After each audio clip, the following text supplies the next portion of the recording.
Good evening, everyone, and welcome to tonight's episode of Hey Sister. Hey sister, how you doing?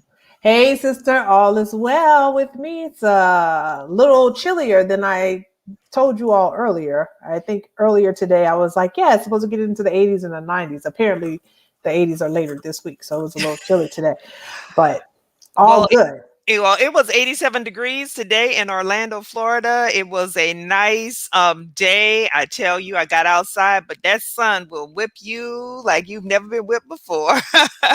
We got Tell Jody that to our tuning in. ancestors. Yes, tell that to our ancestors. You right, you right. Hey Jody, thank you for Hey, tuning in Jody. tonight. If you're tuning in, let us know you're here. She said, well, it was hot here. Yes, yes, ma'am. So if you are tuning in tonight, we want to make sure that you get involved tonight. So we want you to like, follow, share this episode, subscribe to our YouTube channel and all of our social media handles so that you will never miss an update or be in the know what's going on with Hey Sister. And tonight we also want you to join the conversation in the comments. That's where all the action happens, is in the comments. And Yes. so if you're tuning in, let us know who you are, where you're checking in from, and we're going to dive right into tonight's hot topics. So, the first hot topic we want to talk about tonight, because I guess really soon after we wrapped up our episode last week, one Mr. Eldrick Tiger Woods was in a very, very severe car accident. It was a single car accident. He suffered some really tremendous damage to his leg. I think crushed his ankle, has a rod in his tibia. He has a long, long road to recovery. He has already had those back issues and had surgery on his back, but this is just like really, really devastating physically. So we wish him the absolute best in his recovery. I know with some people were really, when the news first came across, they started having that flashback to the Kobe Bryant moment, like, when that you're caught in the matrix, that surreal moment. I don't know, sister, what did you think when you heard the news that he was in this accident? Okay, so I don't want to sound like the bad person. I don't know that I necessarily had the Kobe Bryant moment, but I definitely was concerned because I believe it was a few years ago where he had been arrested and he had apparently been on some painkillers, I believe, or pain medication, where he certainly was a bit disoriented and what have you. So um, I immediately was wondering, okay, yeah, uh, is this another medication related situation? But I just heard the news. I hadn't seen the pictures. So I mean, if I had seen the pictures, I might have had that level, like that initial reaction that you described. But certainly hope that he gets better soon and makes a full recovery. Um, but I gotta It say, looks I'm a like little Jody had a similar reaction to you. She was like, "Yeah, here we go again." And she's like, is it me, or does it seem as though the media was just looking for him to have been under the influence? Perhaps, I don't know if people were looking for that, but um, like you said, if it's a natural human reaction, right? Especially when someone has had that history. correct. And so now, of course, my concern is with such devastating injury. Is this going to require him to be on heavy medication again? I'm sure the answer is yes. And then what does that do to him, or what kind of potential harm does that cause? So, you know, hopefully he makes a recovery, mind, body, and spirit. Absolutely. Well, we pray for that, for him and for whomever else is suffering, because we know we hear these celebrity encounters, right, all the time, of issues or accidents and what have you. But I'm sure that all across this nation, there are many people who have had some severe accidents and who are dealing with severe trauma. We know we're still dealing with the COVID trauma in many places. So we pray for everybody who's out there recovering, everyone who's recovering. Yes. But let's talk about some people who clearly have not recovered, because they still have a delusion syndrome going on. And here in Orlando, here in Orlando right now, the CPAC, the Conservative um, political action convention is happening, and they have wheeled in a golden statue of Donald Trump. I just have to share the screen with y'all for a minute so y'all can see what this thing looks like. Okay, people. Hello, idolatry much? I don't know, sister. What did you think when you saw that? I think it's hideous. It's supposed to be where you go and take a selfie. I wouldn't want to take a selfie with the actual Donald Trump. I definitely don't want to take a selfie with this configuration of mess. But And what's the magic wand? I'm confused. Like, is he like a magician too with the we the people well, he got a constitution? bunch of tricks. I don't know what the we the people part is, because clearly we know they know nothing about the Constitution.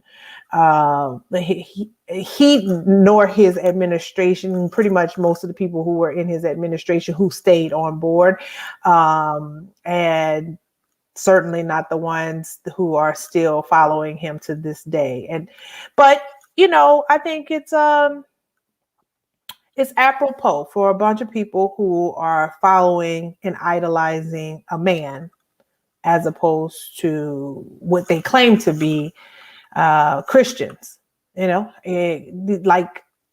Like early on, and maybe they don't consider this part because this was from the Old Testament prior to Christ coming, but like God was really clear about having no other gods before me, and that whole golden calf situation, and like you said, Moses dropping the because even Moses like, nah, I know I ain't go up here to get these 10 commandments. Must have been 11, maybe, I don't know. But I didn't go up there to get this information to bring it down for y'all to be dancing around this golden calf. Yeah, Moses dropped one of the tablets. We'd have had more commandments. If if he didn't drop one of the tablets when he came down and started with that calf. Let's see. We got a comment here. Sissy, they don't know no scripture. Listen, if you out there and you saw this, what do you think? Tell us in the comments. What do you think about this image, this golden statue, and people literally so gleeful and excited about it to take a selfie with it and to be up close. It's really troubling, and it's really disturbing. And it's golden. Like, let's just continue to reiterate that it's golden. He's orange. So y'all went and found the most ridiculous. Like, you didn't even Madame Tussauds the situation. You didn't try to say, well, listen, we can make him look like better. We can improve his look by doing some nice touch-up work. Y'all went and got a gold statue. Yeah, that part. Well, someone here says cult. Denise Alexander, she says cult. Nicole Baskin says very disturbing, shaking my head. Lena Morris says nuts. It's disgusting from Denise Tubes. Listen, it's something, but it's also a part of their conference fees, apparently. So I hope they melt it down and give everybody a little piece of gold when they leave out the door, girl. Oh boy. Well, finally tonight, the last hot topic for tonight is, if you haven't watched if you watch Bill Maher and you watch Real Time with Bill Maher, on this past week, on Friday, he in his kind of the opening segment, he had one Miss Megyn Kelly. I'm just going to drop the video and the link for you all to watch. And they were having this conversation. It's always troublesome when two white people decide to start talking about race. Like, you kind of already know that it's going to go bad, that part. Then you have Megyn Kelly, who's taken her children out of, like she said, they were in the private New York school system. I didn't know they had a private New York school system. I mean, there's a public school system, and then there are private schools. I didn't know private schools had a system, but let me move on. And they started doing all this social justice stuff. Oh. Social justice stuff. When she said that, I was like, hey, this conversation is not gonna go well. And then she talks about how, and hey, I'm not saying that the methodologies were all right. I'm not saying that the tools that were utilized or the curriculum, I don't know what all that curriculum looked like. But when they said that, at 8 or 9, her kids are not be ready to be told they're white supremacists, or Bill said that, people have talked to him and even his liberal friends, their kids are not ready to be told that they're white supremacist at 8 or 9 years old, and I'm not ready to be told I'm a white supremacist. Listen, you need to get ready, because what we have had to the miseducation that we've had to deal with, about Columbus sailing the ocean blue, about Thanksgiving, all the things that we have been miseducated about, all the things that our children, I think I've shared on here. My first experience is probably 8 or 9 years old in the third grade, when I was confronted with racism, when my best friend said her father said I couldn't come and sleep at her house for her overnight birthday party. So our kids are confronted with race at a very early age. And so for you to have the audacity to want to be continue to be exempt, it was the height and epitome of privilege and tone deafness, and just totally missing the mark and missing this moment.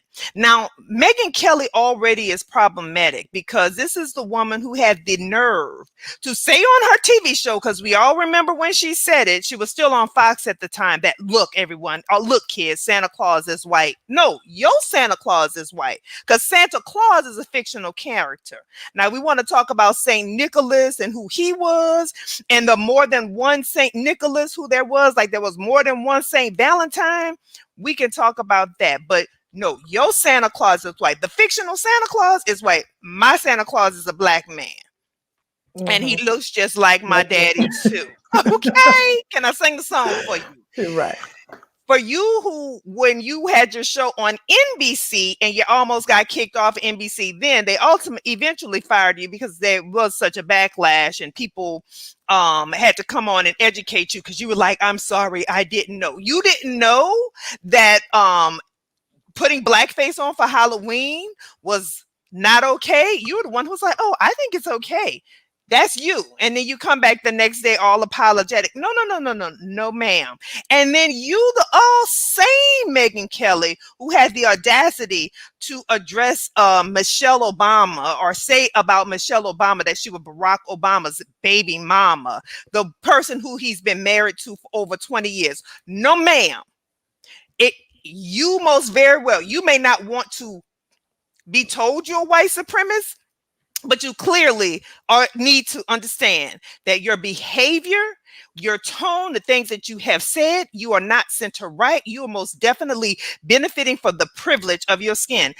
And then she had the audacity to later in the segment, I dropped a clip in there. You'll see part of it. It doesn't go into the full segment that they were on, when she talked about not leaning into victimhood. Bill said this thing about people are leaning into victimhood.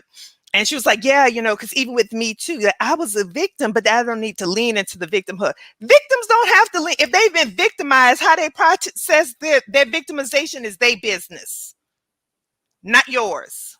So deal with it. So once again, yes, Bill, you lost your show when you were on ABC, but HBO picked you up a few short years later, and you never missed a beat, never missed a paycheck. So your height of your white male privilege is also showing. You need to check yourself. They both need to check themselves. I'm sorry. I had a rant there, sister. Woosah. Well, sister, it's warranted. Geez, I feel like this should be just a show in and of itself. Okay, well, we can pause because we got some comments. Keisha said she needed to Google it. Rosalind said, my Santa Claus is black, who eats chitlins and hot sauce. Let's talk about that. Let's see. I played the song for the boys again this year, too, as a reminder. Yes, Megyn Kelly is not even smart. She's just a typical white woman playing to her being the white standards of beauty. Whatever. I don't know about her level of intelligence, but I know this. I know what you're not gonna do. Just because you're not ready for it, we've had to deal with it our entire lives. And we continue to deal with it. We continue to have teachers in school who tell kids that slaves were not beat. Well, It wasn't slavery wasn't that bad. Y'all came over here because if you didn't come here, where were you going to be? Yeah. Stop it. Yeah. So I don't. The reason I say we probably need to talk about it for another episode, because I have so many things that I want to say, and I don't know that I can clearly articulate them. I will say this: I had not seen the clip until you told me to watch it, and then I saw the clip, and my immediate reaction was, cry me some white tears. Like, if this is what your children are being confronted with in a private school, and you and your elite white New York friends, whether they call themselves liberals, because they kept leaning into that part too. These are liberals. These are liberals. And then even my black liberal friends. Yeah. So they kept leaning into that to suggest that we all agree. Well, here's the beauty. You spend a lot of bread for your kids to go to these private schools. And so you have the luxury of complaining, and things change. You said the school wrote a letter and did all these things. We don't get that. Not only do we experience this level of hate, racism, and all of these isms from a very, very young age. Like you said, we don't get have the beauty of being shielded from it, because you don't want your 8 or 9-year-old child to hear about trans education or to be educated about transgender people. But there was a 9-year-old girl who, I believe it was in New York, most recently a boy was being choked by the police in school or something like that. So these are the things that our children are dealing with. I'll have to find the article. I don't know. I remember if it was a girl or a boy, but they are being victimized by the police at 9 years old. To say that her children don't want to be told that they're white supremacists at 8 or 9 years old, and the part about leaning into victimhood, Megyn, that's exactly what you did. You leaned all into your victimhood. Because as soon as the opportunity came for you, after you had been on Fox for a number of years, I'm sure getting paid very well and brushing whatever you claimed that was happening to you under the rug. As soon as, was it Gretchen, who came out first? Gretchen Carlson or whatever, was it? As soon as she came out, then you were. Me too. It happened to me too. So you absolutely leaned into your victimhood, and you wanted all of us to care. You wanted the benefits of being the victim after someone had to take all the blows, because Gretchen took all the blows and was fired and all of that. But then she just, oh yeah, it happened to me, but it was no big deal for me. Girl, stop. And again, she's also, the last thing I'm going to say, she's also the Megyn Kelly who, after Tamron Hall clearly had proven herself and should have been in the top spot at NBC, was let go of to make room for a failed Megyn Kelly to fail first on the Today Show and then to fail again with her own talk show. So, and Bill Maher is, I struggle with Bill, because you want to be an ally, but you failing miserably. But another show. So, yes, definitely another show, because we got to get to our guest tonight. We sorry, we about to bring her on. She's like, girl, y'all told me 15 minutes. This is 20 minutes later. Hold on now. But we're super excited to have on with us Miss Alicia Sutton Jones. She is the author of Sentenced to Live. And as we close out Black History Month and our month of love, the theme for Black History Month 2021 was the Black family. So we thought this was a perfect guest to have on, because we want to talk about this element of Black love in the Black family, and have our guest tonight, Miss Alicia Sutton Jones. How are you? Hey, sisters. Hey, sister. How you doing? Doing good, sisters. Those were some hot topics. I thought I was going to have to get a fan. Our fan, and they were so hot. Look, y'all, you can get her book right here. This is the website. You can read more, but we're going to have her, and because it's nothing better for us to have someone in their own words to tell us their own story. So, Alicia, tell the folks out here who you are, and let's get into your story. Okay, thank you so much for having me. I'm so excited to be with my sisters tonight. Um, oh my gosh, I'm Alicia Jones, as you eloquently stated. I'm a native of Baton Rouge, Louisiana. Yes. I am happily married to my husband Greg of 29 years. Whoop, Whoop, whoop. whoop. Yes, 30 years in July. So we're excited. We're reaching another milestone in a few months and extremely excited to say I'm the proud mama bear of Miss Genesis, our miracle baby. She's not a baby anymore, but she's still a baby to us, right? Mhm. Mhm. Yeah.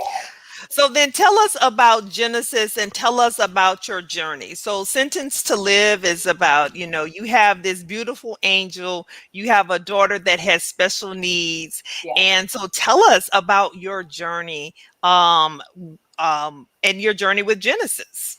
Well, Miss Genesis was our third child. Genesis was our third child. And in Sentence to Live, I write about the journey of our first two sons. Our first son died a month after he was born. Um, the pregnancy, it wasn't a bad pregnancy, but it was just from some challenges along the way. But in my 6 month of pregnancy, I started experiencing a lot of pain, went to the hospital. Long story short, went into labor. He died a month after he was born from sepsis. The doctors told us that he had sepsis.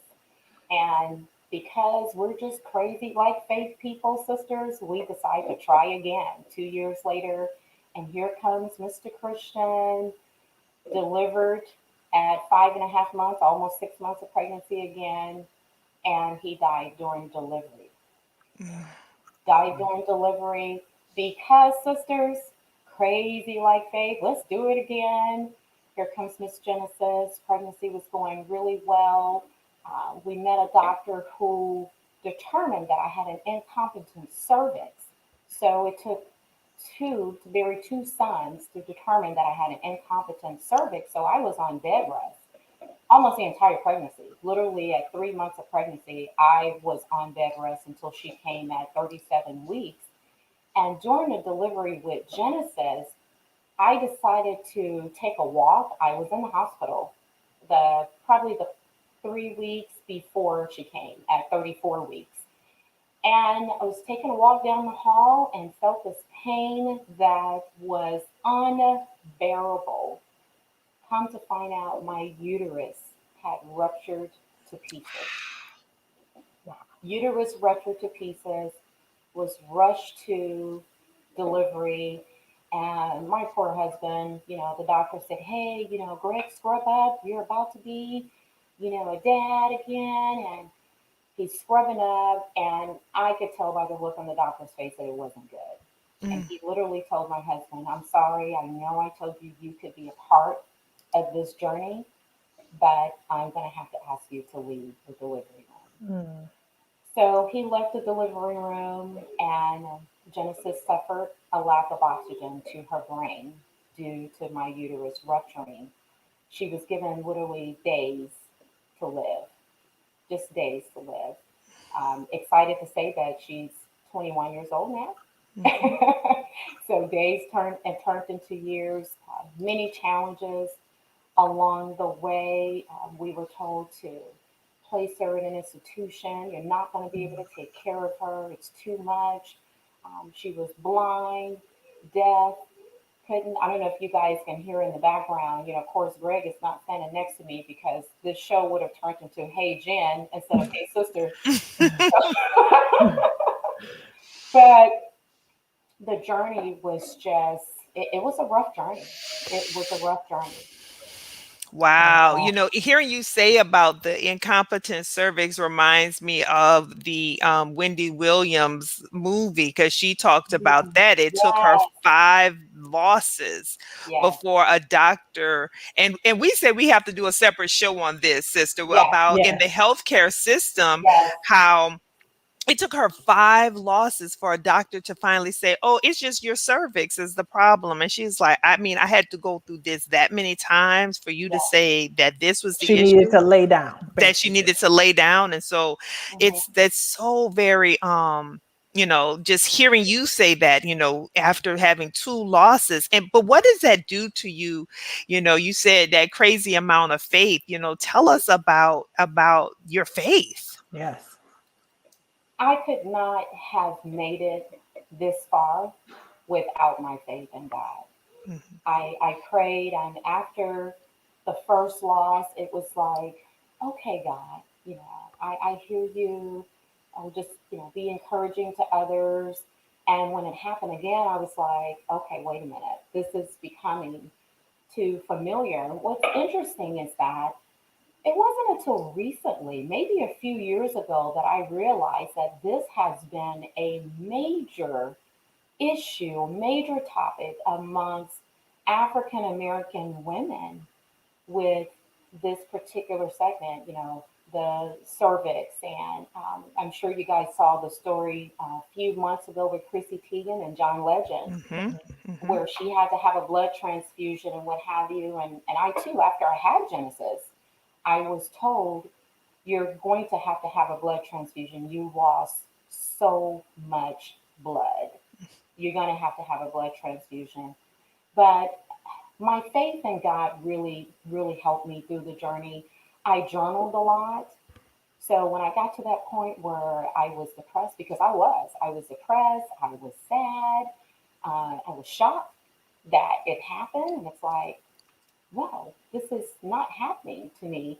And I recall, and I wrote this in the book, where after we received a phone call that Jenna says, hey, there's nothing else we can do for her. She's not going to make it. She's not going to make it. You need to call your family and let them know. We're from Louisiana. So, of course, we had to call family and say, hey, look, we're just told by doctors that we're about to bury our third child, because we had a graveside service for both of our sons. We Mm. had to go through planning a funeral, and I mean, at that time, I mean, who thinks about having life insurance when you're pregnant at that moment, and especially during that time? So I remember standing in the shower, and I just started bawling. I mean, crying, crying just so loud. I was like, God, why me? Why? Why me? Why? I try to do right.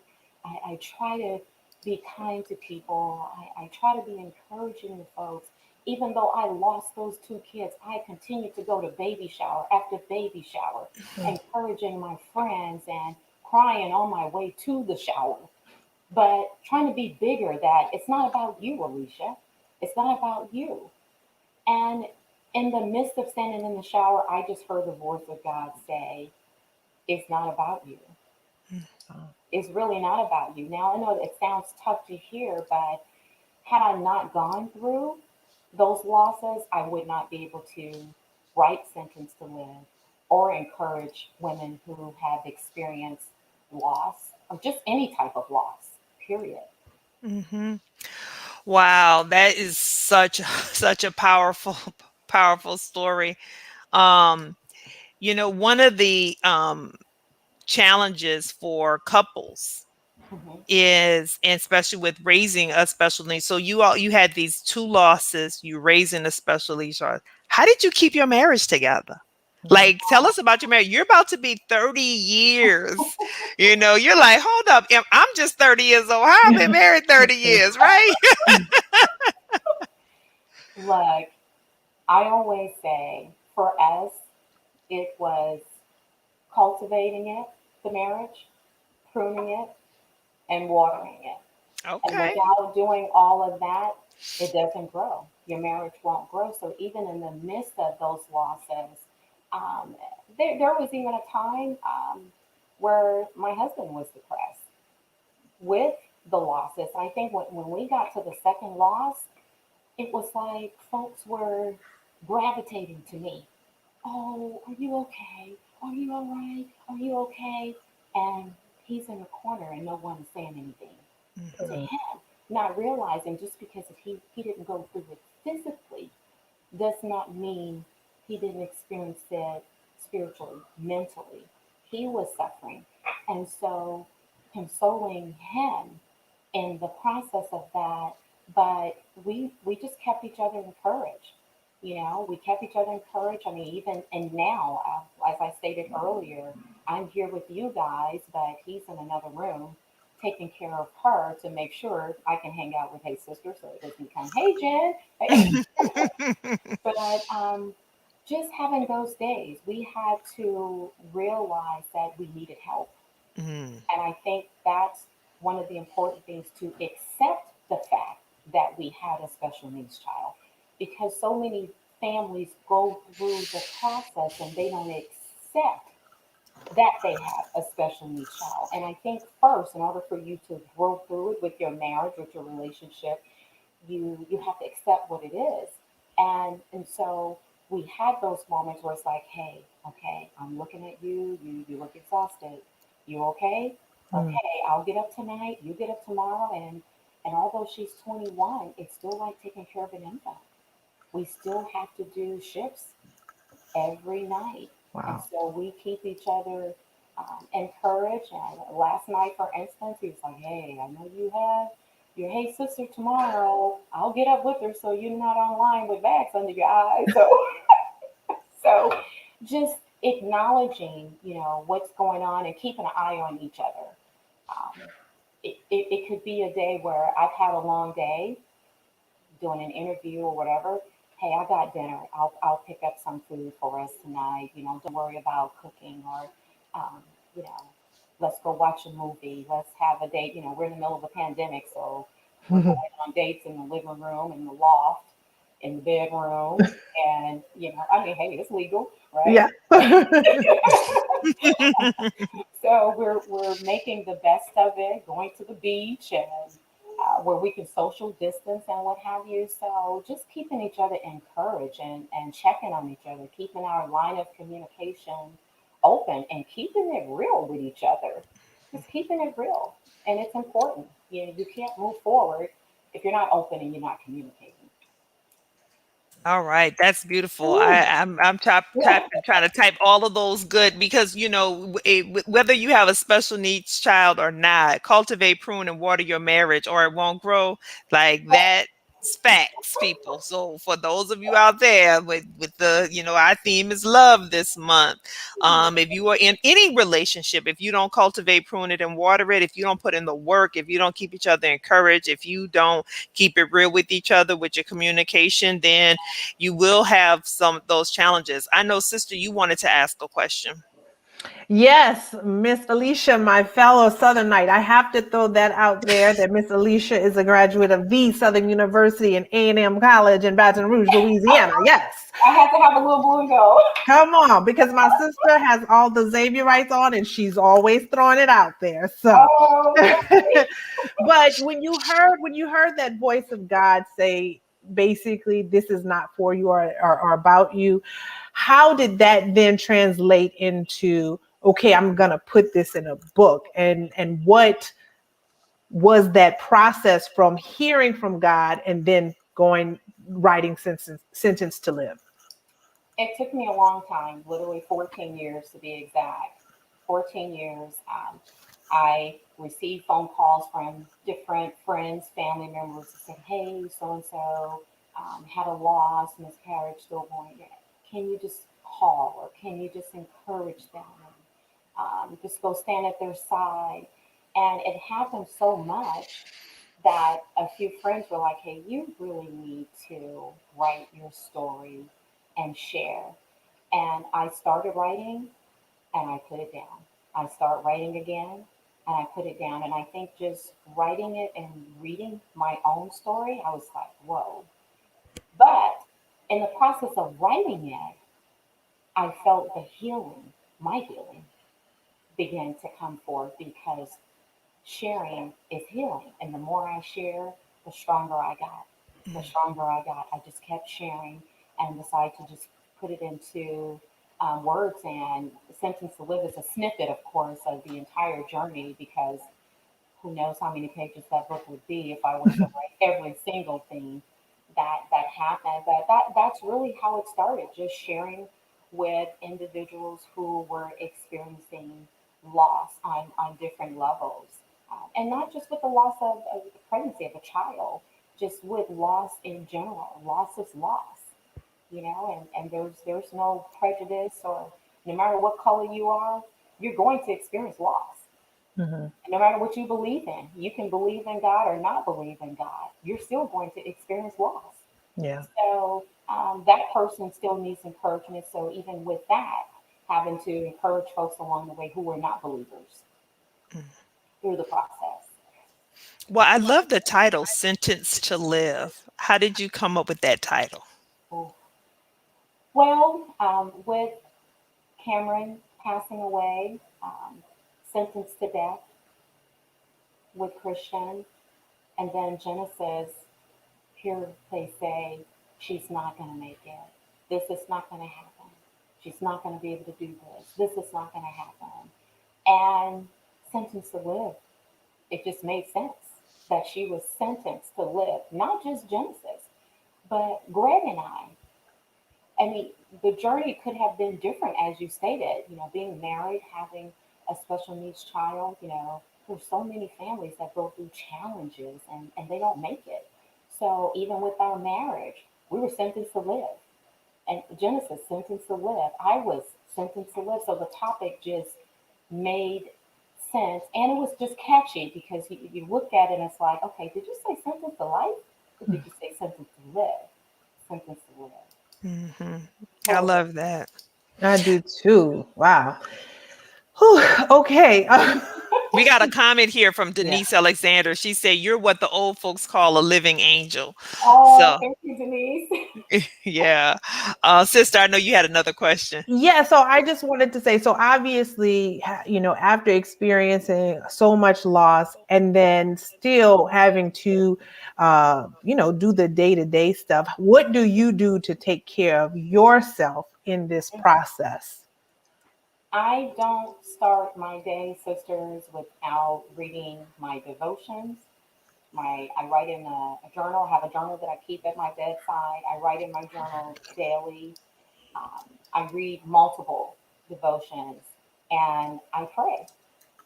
And so if I wake up and I don't start the day off with that, it's a bad day. Mhm. It's not a productive day because I've started without my armor, I feel. And so starting my day off like that, it helps. Midday, I listen to some motivational speakers or encouragers. I'll do that midday. And of course, I run. I love running. So I will take a run or a walk on the treadmill. And then, just trying to be safe right now. I've been, kind of like closed in Mhm. with that. And I just have a moment. I just try to take a self care and just have some self loving on myself, whether it's watching a chick flick or something like that. It helps to be able to do that. But most importantly, I always start my day off with prayer and devotion, and I keep that journal near me because although you can go so far in your journey with so many trials and tribulations, sometimes things pop back up. And I'll go back to those journals and it reminds me of where I've come from, what I've been through, Mhm. and where I am today. It's like you're not where you were. Yeah, you're not where you were. This is where you are, but just taking care of myself. I drink tons of water. Very important to stay hydrated. So I try to eat healthy, plenty of vegetables and fruit, and not a lot of red meat. And at this time in my life, recently, I haven't eaten chicken over the past couple of years. So that's a whole nother Hey Sister show on that. But so just taking care of my body Yes. because what you put in, it comes out. you know. That is absolutely true. And so, and I also want to just point out that, you know, we're talking obviously a lot about you being the mother of a special needs child, but you're also the president of the Southern University Los Angeles alumni chapter. So woo woo, because I used to be a part of that chapter. Yeah. Um, and you are the CEO of Smoky Note Entertainment, which is basically you work with your husband because he's also a musician. So Yeah. how is that balancing marriage and working alongside your husband in that business? It's called keeping a simplified planner. Keeping a planner. I keep everything in my planner. I have the calendar on my phone. And, you know, some people say, gosh, well, that's just too much. How do you just, you know, put it there? But I figure if I have it in three different places, I won't miss anything. And it just keeps both of us balanced. So we have a shared calendar that we use for family time. So the family time calendar is for dates and quality time with Genesis, and then we have Smoky Note Entertainment is the business. We have our time where we put the calendar there and we schedule. Okay, now look, it's time to turn off the business hat and time to turn on our hat. So we schedule our timing to do everything, and it helps us keep everything balanced. So even with the alumni, that's a new added thing to me. Prior to being president, I was vice president of the chapter, so just a few more added tidbits. That's As good. you know, it's a lot of work. We work really hard to recruit students to attend the Southern University AM College in Baton Rouge. Plugging in there, I'm plugging in there. Well, All we'll have right. to drop SUBR in the chat so that folks know that, you know, but if we're going to drop SUBR in the chat, you know, I'm going to drop xula.edu in the chat. Yes, Just go ahead. FYI, okay? Please do, please do. We love it, our it, it's HBCUs. it's that season right now where kids are making those decisions, and you Yes, know, one of the things I'm super excited about consistently with this show and then other things that I've been on recently is that, you know, I mean, look at these three beautiful melanated women who are all products of HBCUs. Hey, that's right. hey. Hey, hey, hey. um and so you've talked a little bit about some of the, you know, the things that you had to overcome, but tell us more about Genesis. You know, but in the pre-show you were giving us a little snippet, but yeah, tell us about Genesis. Genesis, oh my gosh, Genesis has truly shaped my faith in God. Just to see this young, just to see her just fight the way that she fought all these years. It's like every time they would say, she's not going to be able to see. Um, we were at Children's Hospital of Orange County. Doctors told us that she could not see. There was no vision there. And a therapist passed by, and I guess maybe she didn't read the chart. I don't know. And she had these black, red, and white flashcards. And she's flashing these cards back and forth. And so the doctors and nurses are doing their rounds. And she said, "Oh, Genesis was tracking today." And the doctors looked at her and said, "No, she's not. She's Mm. blind. She can't see." And she said, "Oh, no, she's tracking something. She was following the track." And it took a therapist who wasn't really a part of her daily plan to determine that there was some vision there. And it just kept going and going. We were told she's going to have a trach. She's not swallowing on her own. And I was like, Lord, if I'm going to take this kid home, I don't want to take her home with a trach, God. Would you allow her to come home without the trach? He answered, no trach, right? Mhm. And she just kept progressing, kept progressing. And recently, as I was sharing with you guys early on in the show before we came on, that Genesis is a little firecracker. She's a firecracker. She was the first special needs debutante for Alpha Kappa Alpha Sorority Incorporated at a New Omega chapter, Riverside County. And when I tell you, she was the belle of the ball. She was the belle of the ball, and she knew it. She knew it. And it's a night that I will never forget. When you have it was so many beautiful young women around her that she was on this 9-month journey with, and all of the dads, and this is probably one of my most memorable moments of that night. All of the fathers are, just dancing with their daughters, and every time they did their little curtsy, Greg would have to tilt her wheelchair to Mm. sink. And every time he tilted the wheelchair, it was just like my eyes just got so full of water, because for him to press forward with it, no matter who was looking, this is our angel. This is our angel.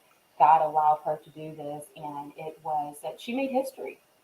She made history, and we made a promise to God that we would never exclude her from anything, and I mean anything. Never exclude her. We take her everywhere. We take her everywhere with us, and one particular moment, she drews a lot, so she wears bibs. She drews a lot, and we were at Disneyland. I believe we were at Disneyland, and a little girl came up and she said, "Ew, she's drooling. She's drooling. What's wrong with her?" Now, the first reaction of a parent is to say, okay, I know this little girl did not just do what I know she didn't just do, but I asked the mom, "Is it okay if I explain to her what happened to Genesis?" And she's like, "Sure." So I explained to the little girl what happened, and I said, she's a beautiful young girl just like you are, and she wants to have friends just like you have friends. Mhm. And would you like to be her friend? New relationship. Wow. So sometimes it's just not taking offense to people looking or staring. It's an opportunity to share the life of a special needs family, the life of a special needs child, that she's human just like you are. This is just the way God made her, until the light bulb comes on, or that miracle happens. I still believe she's going to get up and walk. I tell her all the time, "Is today the day you're going to get up out of that wheelchair and walk?" And she just cracks up laughing. She cracks up laughing, but she's so beautiful. She has a beautiful smile. She loves to laugh. Oh my God, she loves to laugh, and she loves music. Loves music. Loves music. So how can we, I guess, that was a very good teachable moment for that young lady. I'm certain there are adults who probably are inappropriate as well. How can we do a better job, especially learning, right? Mhm. Helping families, like you said, and then making sure we combat when we see these kind of things happening, like stepping in and helping out. What advice would you give us to be Just allies? just communicate. It's Mhm. just a simple, "Hi, how are you? I'm Chris. What's your name?" And even if they're not able to speak, they can hear you. Mhm. And the spirits are so sensitive that they feel your energy, and you'll get a big smile, or you may not get anything, but they feel your spirit. And just being able to acknowledge it, or just saying to the mom or dad, "You know what, you're my hero, you're awesome, you're a great mom, you're a great dad." But not the "woe is me." "Oh, I'm so sorry." Never do that, Mm. because it's offensive. Yeah. It can be offensive, because you just never know the mindset. Now, different parents are in different levels, different mindsets, but just to just to say hello, Hmm. just to say hello. Or I think Demetria was saying earlier, you had a friend who has a special needs child. It could be, "Hey, my I have a niece that has special needs, and she's beautiful just like you." Or just Mhm. conversation, just basic conversation, and showing love, just showing the love and support. So basically, what we should do with any other human being, right? Just be nice and respectful and kind. Yes, If we would just do yes, that for everyone, Yes. we would be in such a better place. Right. Just wanting to be treated normal. Mm-hmm. Wanting to be treated normal, because that's how I treat, Genesis. I'm like, okay, girl, look, we have watched Princess and the Frog 15 times today. Please, can we watch something else? And she will look at me with this look that she has on her face, like, no, I want to watch it again. Put Princess and the Frog back on. I'm like, okay, now we're on Jingle Jangle. So, Ah. yes, been watching Jingle Jangle, so that's the latest. That's a good one. I mean, actually, Yes, I it's a like really it good one. Really good one. Yes, it is. Oh wow, I love that. So let me just kind of reset us and just kind of take it to the top and say, everyone, welcome to Hey Sister. I mean, the time is flying by. I can't even believe it, but we're on with Alicia Sutton Jones. She's the author of Sentenced to Live. It's about her family story with their angel Genesis, Miss Genesis. I can't wait to Yes, meet Miss Genesis yes, myself, but yes, also just getting to this process where you have this angel, Miss Genesis, after suffering loss of children, and your own medical journey and your faith, and how you're talk about lessons of faith. So y'all make sure y'all go back and watch this episode, like this, share this with someone, because I know that there's a family out there who it may be may be struggling. They may not be where you are in your journey, and they need someone to kind of talk to and reach out to, mhm, and really just even hear your own process. Because I yes, think sometimes when we can hear other people's, like, oh, they made it, I can make it too, right? yes, absolutely. Yeah. And so I know at the website there's a contact place on there. So y'all reach Yes. out and reach out to Miss Alicia here. And so the next question I have, before, let me see, I had a comment here. It says, I'm an orthotist and work with a lot of special needs children. And when I tell you they know and feel, I just Yes, love them. And God yes. put special parents on earth for this. Love you. That's from Oh, thank you, Keisha. I love you too. And thank you for what you do, because that's a very important job. Very important job.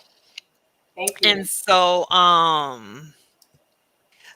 and the next question I have is kind of like, what's your hope for the future? What are you looking forward to? Because, hey, Miss Genesis has already broken all of the rules, all the norms, all what the doctor said she wasn't going to do. You and your husband have broken all the odds in terms of couples staying together and making it through with a special needs child and with the losses that you had. What Yes. is your hope for the future? To keep striving. Keep striving. Keep waking up. I mean, as you know, we're in the midst of a pandemic, and so many people have lost their lives, and kids are dying. I mean, Genesis had a few kids from her school that passed away. Hmm.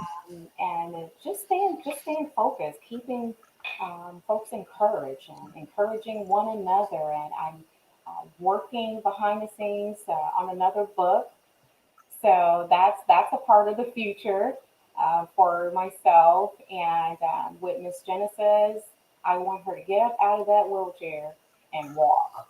Mhm. Yes. Um, And and we work hard with her. She has a little, it's a device called a gait trainer. I know, I'm sure Lakeisha can attest to this. It's called a gait trainer. It's like a walker. And so it's like she's braced in this gait trainer, and it has her standing upright, and she moves in it. She moves her legs in it, and I could just see her just running.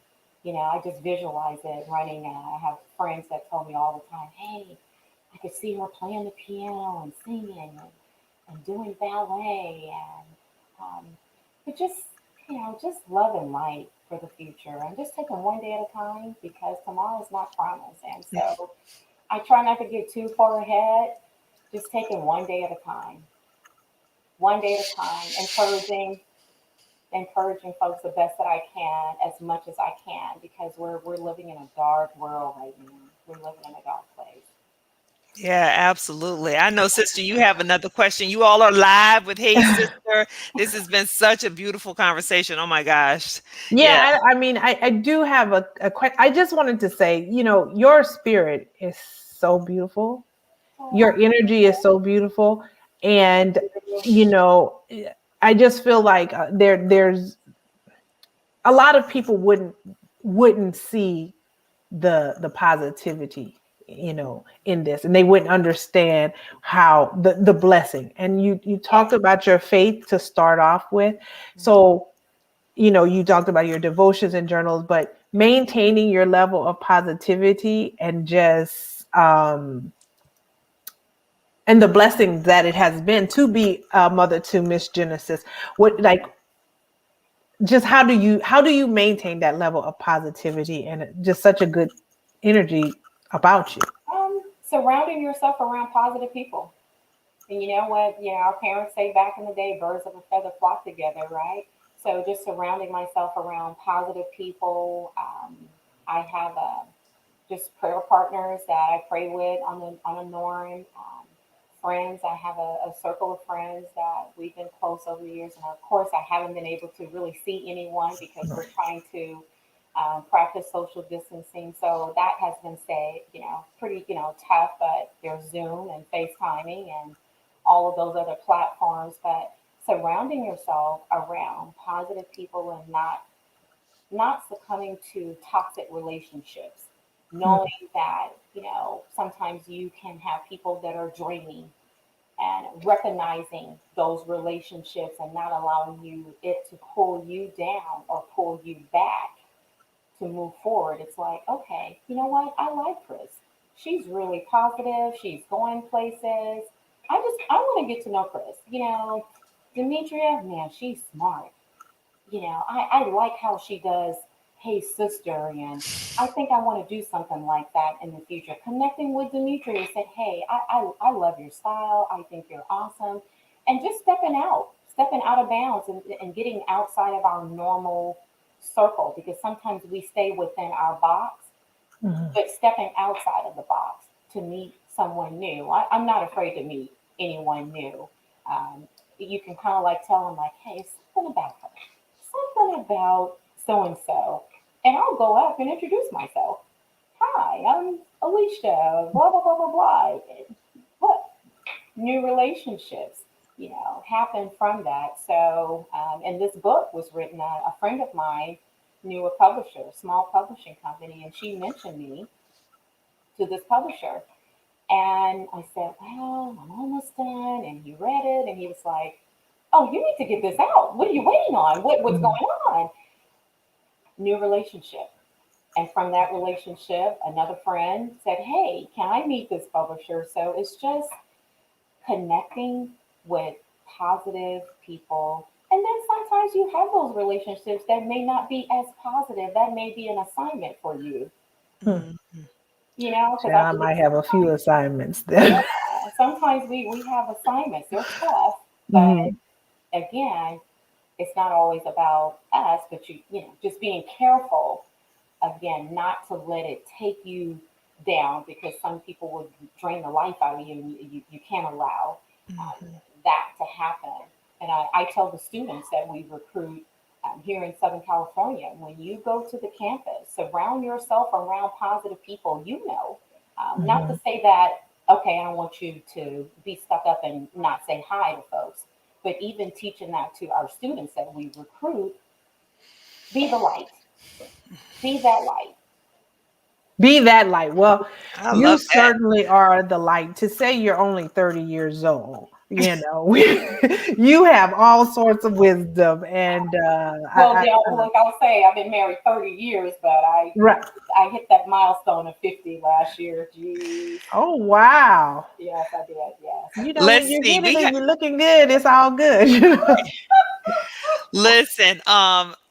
Allison Allison. Wright Oh, Swanson said, Alicia Jones, I remain in awe of you.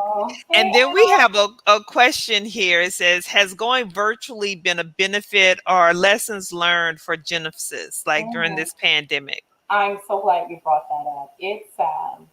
She has a love hate relationship for it. Mm. One, she can be a little vain sometimes. She likes the camera, loves taking pictures. So there's some mornings she's excited about virtual school, and there's other mornings, and in particular, this past Friday, I walked in her room and I was like, Genesis, it's time to get ready for school. She's stretched out, back turned to the door entrance of her room, snoring. And I promise you, sisters, she was wide awake about 15 minutes prior. And she's just like, and she does stuff like that.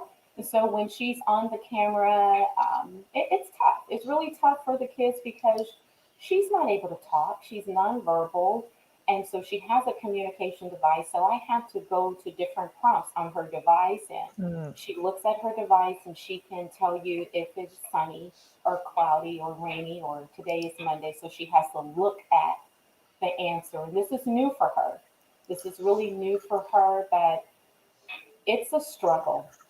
Hmm. It's a struggle for her. Good days, and she has, bad days where she's, laughing uncontrollably, and I have to mute her so she doesn't disturb the other kids. And then some days she's looking in the ceiling, she's looking all around, and she's letting me know, Mom, please turn the camera off. Just hang up. Just hang up. Just hang up. That's how I feel at work a lot. Right. But That part. she's doing pretty good. She's doing well with it. I think she's doing pretty good with it. And if it's just a bad day, I would just email her teacher and say, I'm so sorry. We were trying really hard, but today is not a good day because I don't want it to be a distraction to other students in her class. And she attends a special needs school that her entire school is special needs. Mhm. So she's amongst her peers, but um, she's the diva of the class, of course. I have to get her dressed for school as, in front of the camera. A lot of kids say, oh, just put the PJs on. But in order for Genesis to participate, sisters, she has to have on her earrings, her bracelets, and she has to be matching or she won't participate fully. All right. Well, I I like it. Genesis absolutely is my love kind that. of Love woman. that. Yeah, Yes, we definitely have to meet Genesis, yeah. definitely have to meet Greg. This was such a wonderful conversation. So, Sentence to Live is the name of the book. You can get it here at the website. You can Show contact it Miss. off. Show it off. Let's show it Oh, Yeah, off. you can contact Miss Alicia at this yes, website, yes. and yes, if you, like I said, if you have a friend, family member, colleague, associate who has a special needs child, this is a great. She is a fantastic resource, or who is just who is dealing with any type of loss, like you said, she's a fantastic resource. And Keisha says Genesis is a true diva. Hey, we love a little Yes, diva-ishness, however you say it. yes. Um, but this has just been fantastic. Anything you want to share with the audience in closing? Something that you want them to know about you, know about Genesis? Hey, know about anything? What you want to share with our audience in closing? Well, first of all, I just want to thank both of you for having me on Hey Sister. I admire you so much. I've watched your show in the past, so continue to watch Hey Sister. Those of you who are out there, continue to watch. This is a great platform, and love yourself. Mm. Show yourself some love, some self love, self compassion. We're living in a society where people are just so hard on themselves. It's so much going on. Love on you. It's okay to be a little selfish with you sometimes. It's really okay to be selfish with you. Continue to be kind to one another. Someone pops off and they're mean. They may not really mean it. You just never know what they're going through. So just give them a hug. Well, you can't give them a hug. You got to give them a little elbow, blow them a kiss, or what have you. But most importantly, just show some love. Continue to um, be nice. Just be nice. People Mhm. are so That's mean these good. days. Just be nice. Mhm. I love that. Sister, anything you want to say in closing as we wrap it up? Like, I love yourself, be kind to one another, and be nice. So, Just any, be nice. I thank you so much for being a part of our show today. I think your story will definitely help a lot of people. Again, when we started talking about this, um, I had just told my sister that we needed to again have a conversation about Black women and their experiences in with medicine and medical professionals. And so because so many of us have stories, from various perspectives about not being fully understood about by the people who are supposed to offer us care, and a level of compassion. But despite all the things that you were told, you have remained so positive. You have a beautiful spirit and a beautiful energy, to be there. There are some of us, Chad, I barely can get out the bed every morning to try to do something with myself. But here you are running a business, taking care of your daughter, helping her with school, running. You just said running in and of itself was enough for me. And doing your community service, Chad, trying to recruit these students to Southern University. So thank you for all that you are doing. You wanted us to be that light, but you are genuinely a light to all of us. So thank you. Oh, thank you so much. And I did forget to share that I do try to put some motivational quotes out there. So you can follow me on Instagram at Alicia Sutton Jones. And I'm on Twitter at Alicia S. Jones 1. All right. So this is IG. I'm dropping in. And what was that Twitter handle again? Let me get that in here. Alicia S. Twitter is Alicia S. Jones 1. And Instagram is Alicia Sutton Jones. Okay, I dropped those in the comments here. So whether you're viewing on Facebook or YouTube, you can follow her. Please, if you're out there, go follow her, connect, because I am a connector, and so I want to just in closing, I want to say thank you, sister, for making this connection with Alicia, because I think she's just such, like you said, a powerful woman and a beautiful spirit. And we in our Sunday school lessons that we do with our family back home, and the churches back home where we grew up in Thibodaux, Louisiana. We've been talking a lot about faith. These last few weeks, the lessons have been about faith, and you have been an exemplification of faith, and how faith without works is dead. You are definitely putting in the work. So we know that God is continuing to bless you and will continue to bless you and multiply you. And so just thank you so much for that. And so I appreciate the connection. I'm a big connector, so I'm glad to be connected to you after this show this evening. So like I said, folks, if you share this episode with someone, I know that this will benefit someone out there who may be struggling for loss. Hey, they may be looking for a word of encouragement, and they can get it through your Instagram, right, or your Twitter. They may buy the book. Somebody may need that. Somebody might need it's to on go Amazon out as well. The book is available on Amazon for those. Oh yeah, let me listen. Hold on. Why are you saying that? Like, I dropped your site in here, but let me drop the Amazon's link in here too, because we want people to be able to get the book, honey. However y'all get this book, let's get it, because this is how we really support each other as well. So that's in the comments as well. Y'all go out there, y'all get this book, and let's continue to lift up Miss Genesis. So next time we'll have her come on with us. Right. We'll be saying, "Hey, Jen." Hey, Jen, how you doing? Well, Alicia, Christina, hold the line. Let's wave goodbye to everybody and say good night. Good night, everyone.